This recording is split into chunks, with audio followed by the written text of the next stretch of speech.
अभिषेक पाटील ब्लॉगमध्ये तुमचं स्वागत आहे.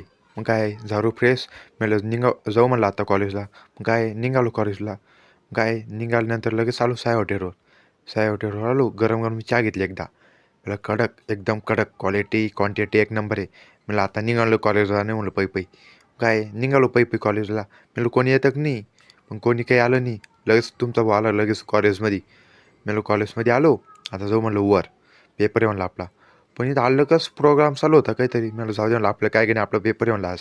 काय तुमचा भाऊ गेला वर, म्हणलं आता क्लासमध्ये जाणे म्हणलं. पण बाहेर फोटोशूट आणि ते चालू होते सर लोकांशी. काय काही समजत नव्हतं प्रोग्राम आणि ते काय चालू आहे.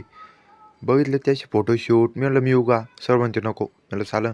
काय तुमचा भाऊ बसला पेपरला. म्हणलं पेपर येतो की नाही. मग काय पेपर झाला, चांगलं गेलं पेपर. मग काय तुमचा भाऊ निघाला. म्हणलं चालन लवकर वडापाव खायचा म्हणलं आपल्याला. काय लहान सडकाच्या वडापावावर गेलो. काय वडापाव खाल्ला. म्हणलं जाऊ म्हणलं आता रूमवर जायचं होतं आणि गावाकडे जायचं पण होतं. मग काय गेलो रूमवर, सर्व फ्रेश निघालो गावाकडे. म्हणलं चालन लवकर आपल्याला जायचं म्हणलं गावाकडे. मग काय लगेच आलो इथं गाडीची वाट बघत होतो, पण गाडी काही येत नव्हती. म्हणलं येते की नाही. मग काय आलो शिल्लोळमध्ये लगेच. काय बस स्टॉपवर आलो. बस काही लागत नव्हती, बस बंद होती आज. मग काय आलो भराडीच्या बाजारमध्ये. भराडचा बाजार भयान चालू होता.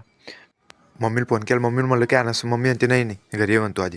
म्हणलं चालन. मग काय तुमचा भाऊ भेटले आपल्या गाडी. काय तुमचा भाऊ बसला गाडीवर. लगेच गावाकडे निघाला. काय गावाकडे वातावरण भयान आहे. काय डोंगर, काय झाडी, एकदम ओकेमध्ये आहे. डायरेक्ट शेतामध्ये आला तुमचा भाऊ. शेतामध्ये आला. म्हणलं काही करायचं गायन ते बांधू म्हणलं आता. मग काय गायन ती बांधली. म्हणलं आता जो म्हणलं घरी. काय घरी निघालो. भावानं सांगा मग ब्लॉग कसा वाटला. भेटू आपण पुढच्या ब्लॉगमध्ये.